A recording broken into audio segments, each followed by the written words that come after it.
മഴയായാൽ കേരളത്തിലെ റോഡുകൾ ഉറപ്പാണ് കുളമാകും.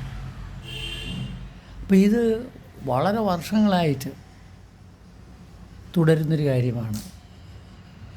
എന്നിട്ടും ഇതിന് പറ്റിയ രീതിയിലുള്ള റോഡ് നിർമ്മാണ സമ്പ്രദായം കണ്ടെത്താൻ നമ്മുടെ PWD വകുപ്പിന് ഇതുവരെ കഴിഞ്ഞിട്ടില്ല.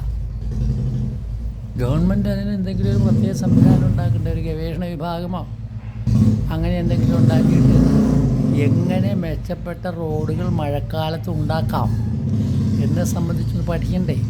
ചിറാപ്പഞ്ചിയിൽ എല്ലാ സമയവും മഴയാണെന്ന് കേട്ടിട്ടുണ്ട്. അവിടെയൊക്കെ റോഡുണ്ടല്ലോ, എന്നിട്ട് യാതൊരു കുഴപ്പമില്ലല്ലോ. അപ്പോൾ റോഡ് നിർമ്മാണത്തെ സംബന്ധിച്ച് നമ്മുടെ എൻജിനീയർമാർക്ക് റിഫ്രഷ് കോഴ്സോ അതുപോലെ എന്തെങ്കിലുമൊക്കെ കൊടുത്ത് അവരെ പ്രവർത്തിപ്പിച്ച് അവരുടെ ഗവേഷണ പഠിതയെ പൂർണ്ണമായി പ്രയോജനപ്പെടുത്തി ഒരു പുതിയ സംവിധാനം ഉണ്ടാക്കണം.